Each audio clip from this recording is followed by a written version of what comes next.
esta oportunidad vamos a abordar el módulo 3, metabolismo lipídico. Vamos a ver principalmente el proceso de la beta-oxidación, cómo se puede obtener energía a partir de los ácidos grasos en la matriz mitocondrial, y como objetivo de esta clase van a tener que saber reconocer las diferentes fuentes de lípidos y particularmente los ácidos grasos contenidos en esos lípidos.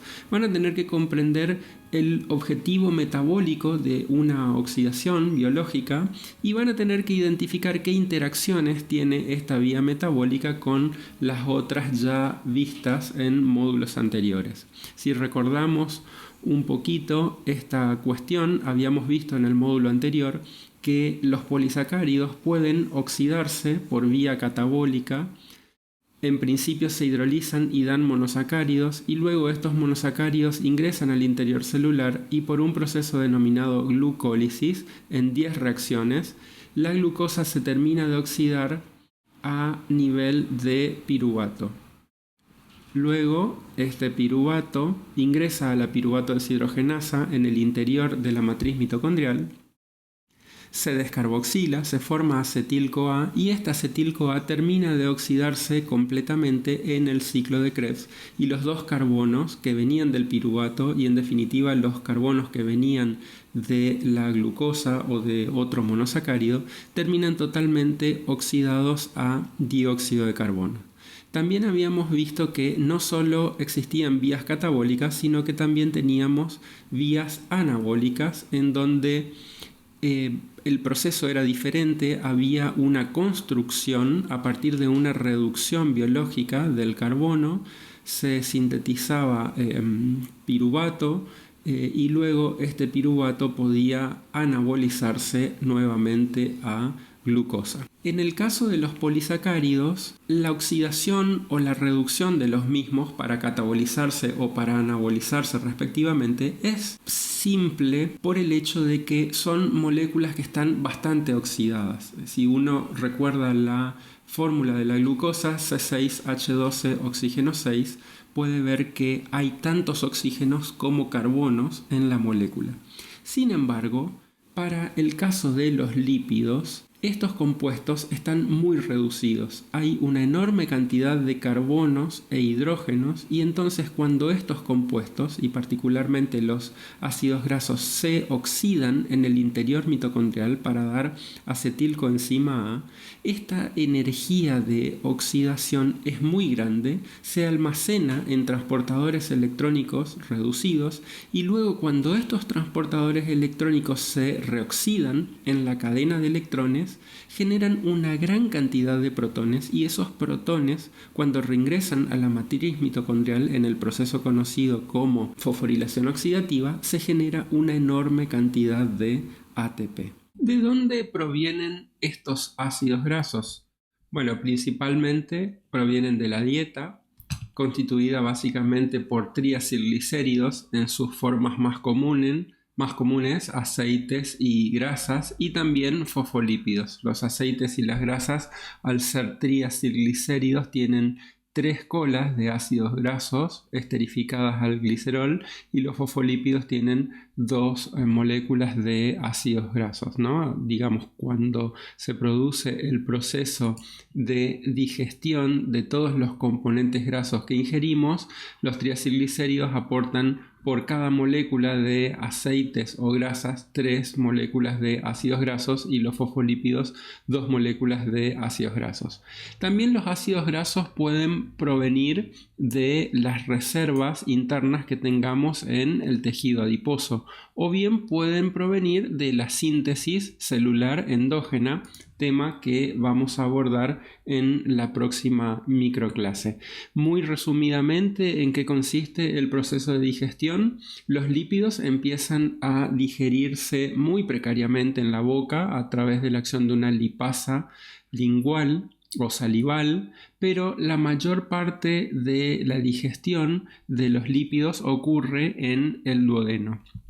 Si recuerdan de anatomía, entre la segunda, tercera y cuarta porción del duodeno está la cabeza del páncreas y en la segunda porción del duodeno desemboca el conducto biliar común que trae la secreción exócrina del hígado, que es la bilis, y las secreciones pancreáticas que vienen del páncreas. Entonces, los lípidos tienen un gran problema. Al ser lípidos, por definición, son insolubles en agua. En cambio, las proteínas que van a degradar a esos lípidos, naturalmente, al ser proteínas, son solubles en medio acuoso. Entonces, se plantea un problema de heterogeneidad porque los lípidos están en una fase y las proteínas que digieren a esos lípidos están en otra. Entonces, allí entra la acción biológica de la bilis. La bilis lo que hace es actuar como un detergente. La bilis tiene muchas cosas, tiene iones, tiene agua y tiene básicamente las sales biliares, que son las que actúan como detergente. Estas moléculas que están presentes en la bilis tienen una cara hidrofílica y una cara hidrofóbica. Entonces varias de estas moléculas se posicionan alrededor de las moléculas lipídicas exponiendo su cara hidrófila hacia afuera y entonces de esa manera logran emulsionar a las moléculas lipídicas y en los intersticios que quedan por la yuxtaposición de estas moléculas de ácidos biliares es por donde actúan las lipasas pancreáticas. Estas lipasas pancreáticas, para poder actuar, necesitan de un cofactor, que son las colipasas, y entonces de esa manera, en esta interfase de emulsión entre la gota lipídica y la fase acuosa, a donde están las enzimas, se produce la hidrólisis o degradación de los ácidos grasos. Entonces aquí tenemos un triacilglicérido típico, aquí tenemos 3 colas de ácidos grasos. Estos son los grupos acilos que están unidos por una unión éster al glicerol, formando un triacilglicerol. Entonces la lipasa primeramente hace la hidrólisis de esta unión éster, se libera una molécula de ácido graso, luego se ataca a la otra molécula de ácido graso, se forma un monoacilglicerol y tenemos una segunda liberación de ácido graso. Por supuesto que hay una isomerización en el medio, una isomerasa mueve esta cola de acilo desde la posición 2 a la posición 1, entonces la lipasa puede volver a degradar. No obstante, en la pared intestinal se absorben básicamente 2 moléculas de ácidos grasos y una molécula de monoacilglicerol. No voy a profundizar en esto, pero ustedes deben revisar mejor este mecanismo.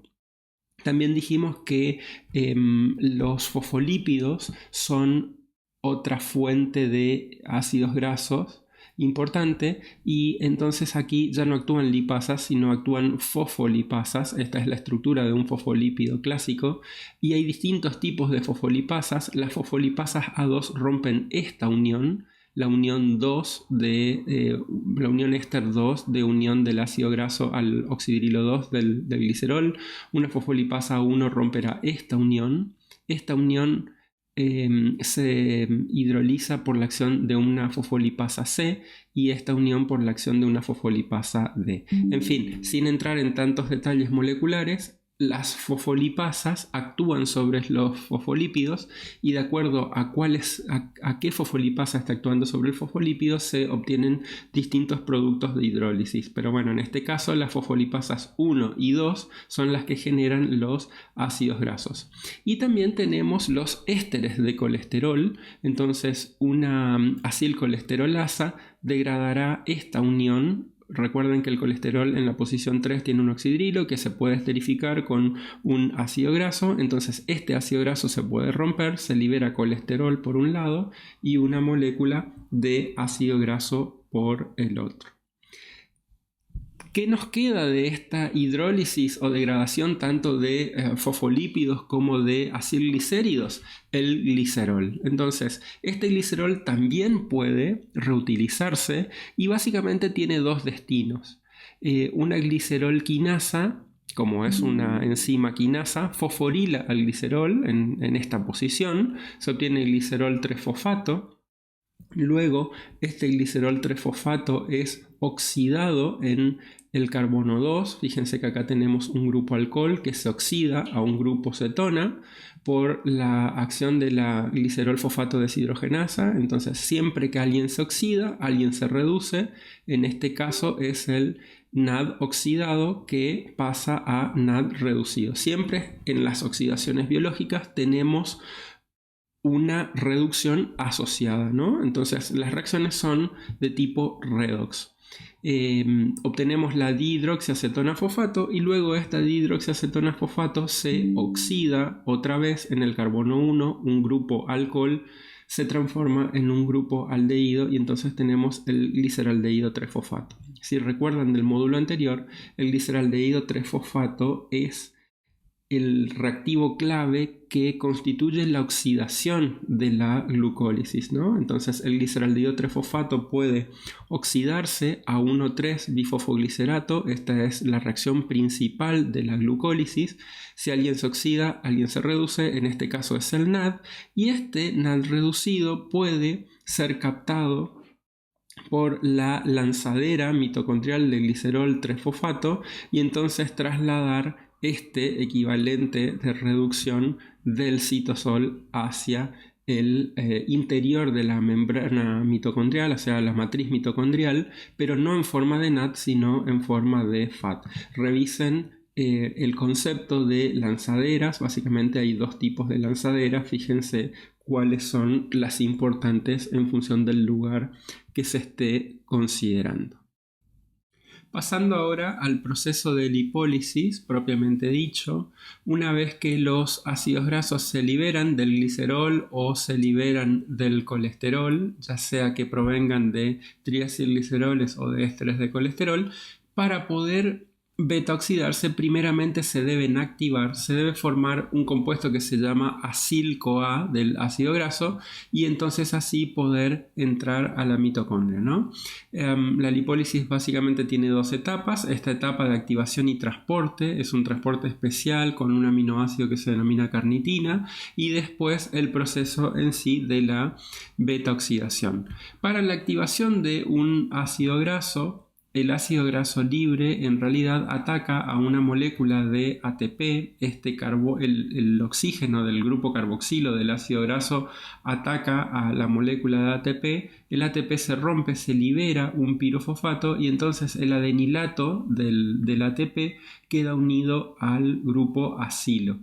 Posteriormente, una molécula de coenzima A produce un mismo ataque, ya no con oxígeno sino con azufre, sobre este carbono, el carbono 1 del grupo acilo. Se rompe el adenilato del ácido graso, se libera ahora AMP, que lo vemos acá, y se forma el acil-CoA correspondiente, ¿no? Si esto es un ácido palmítico, se formará un palmitoil-CoA. Si es un ácido linoleico, se formará linoleil-CoA. Si es ácido esteárico, se formará estearoil-CoA, etcétera, etcétera. En forma genérica decimos que es un acil-CoA, ¿no? Una vez que se forma el acil-CoA, este acil-CoA es transportado al interior de la mitocondria, porque básicamente son impermeables a la membrana mitocondrial interna a través de un sistema que se denomina lanzadera de carnitina o sistema transportador de carnitina. Visto muy esquemáticamente,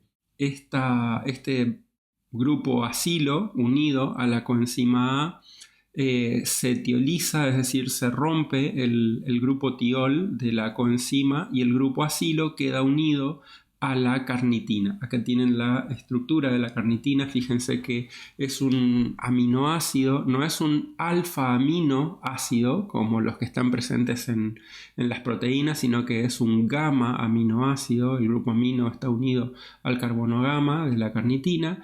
Entonces esta molécula es un aminoácido, pero no es un aminoácido proteico. Entonces el grupo acilo queda unido a la carnitina.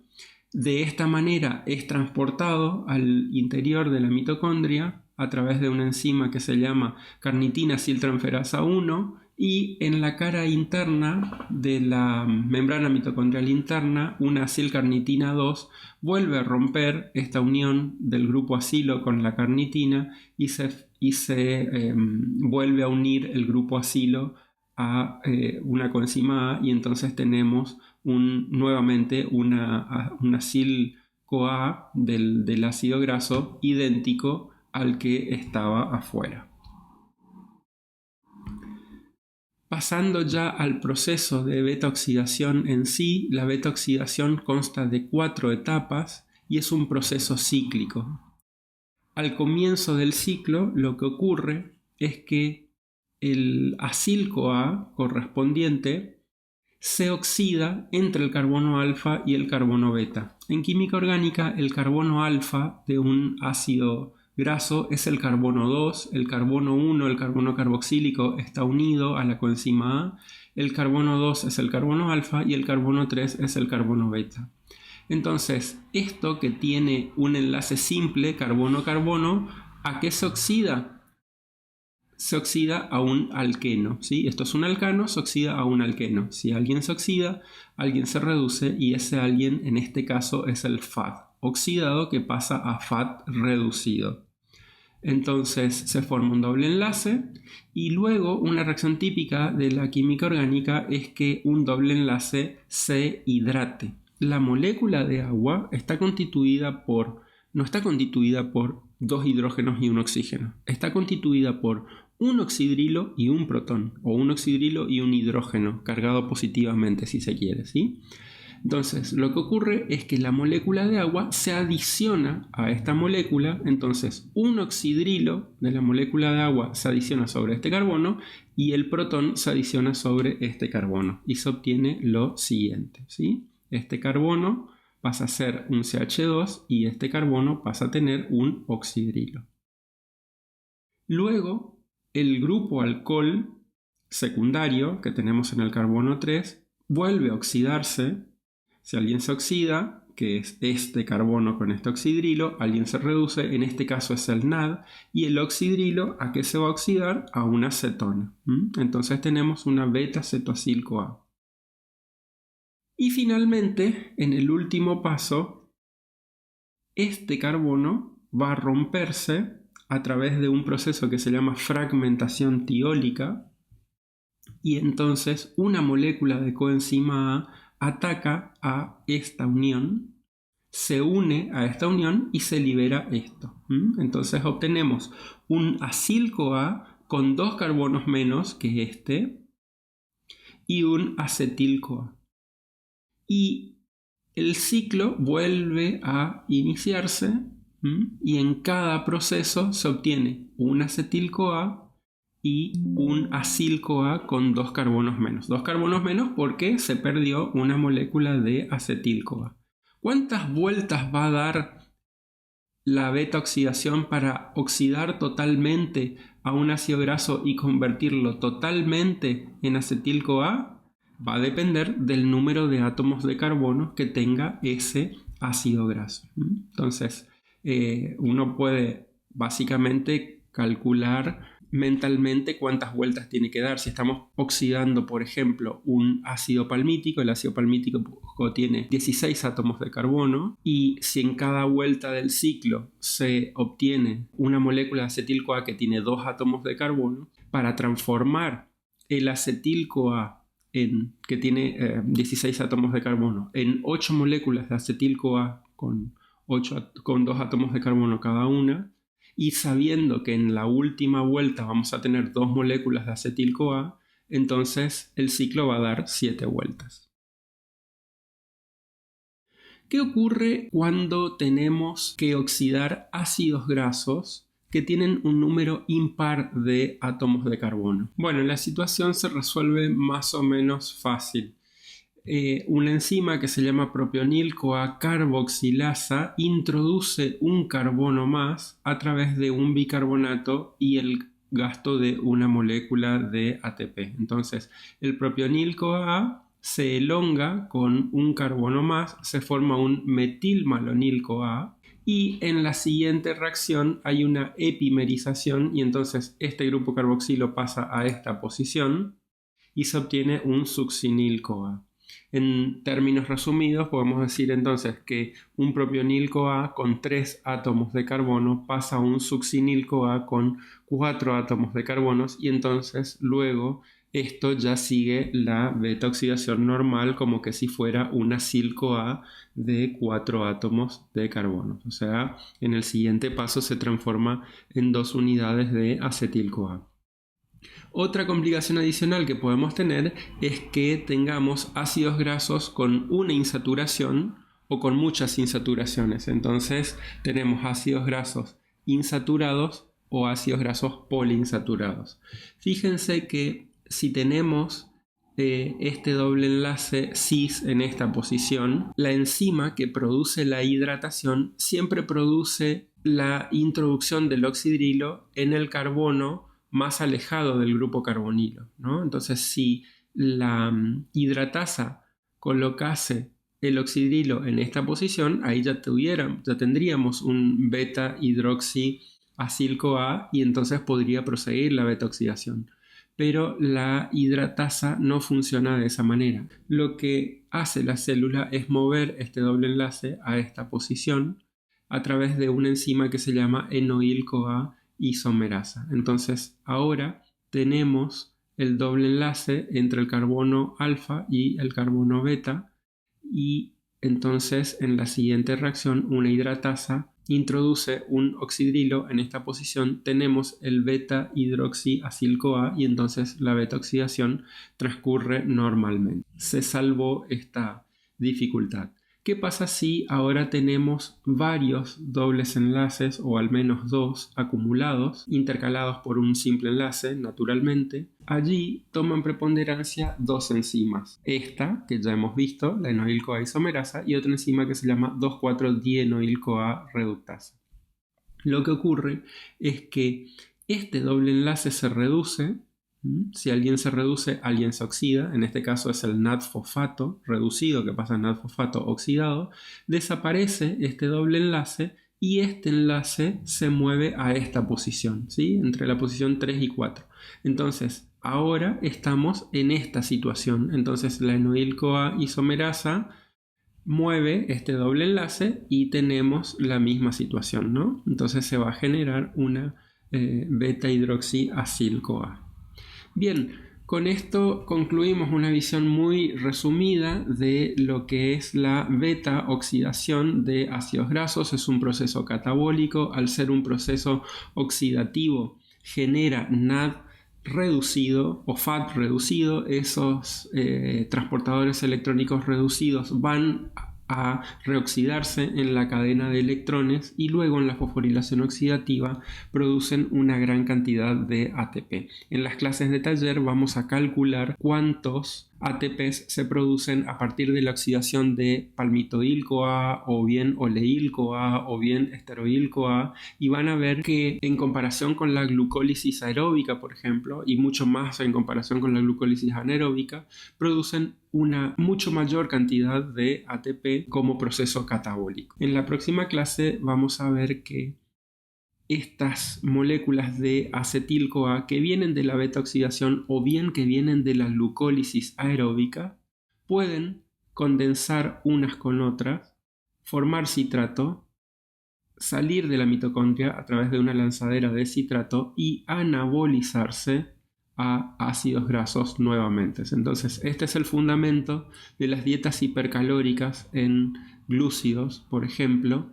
Entonces se genera una gran cantidad de acetil-CoA. Esa acetil-CoA no alcanza a condensar con el oxalacetato para formar citrato y catabolizarse completamente en el ciclo de Krebs, sino que ese citrato que se está formando por exceso de la acetil-CoA que viene de la glucólisis anaerobia es expulsada y es utilizada para anabolizarse a ácidos grasos. Será hasta un próximo encuentro en esta modalidad de microclases de bioquímica.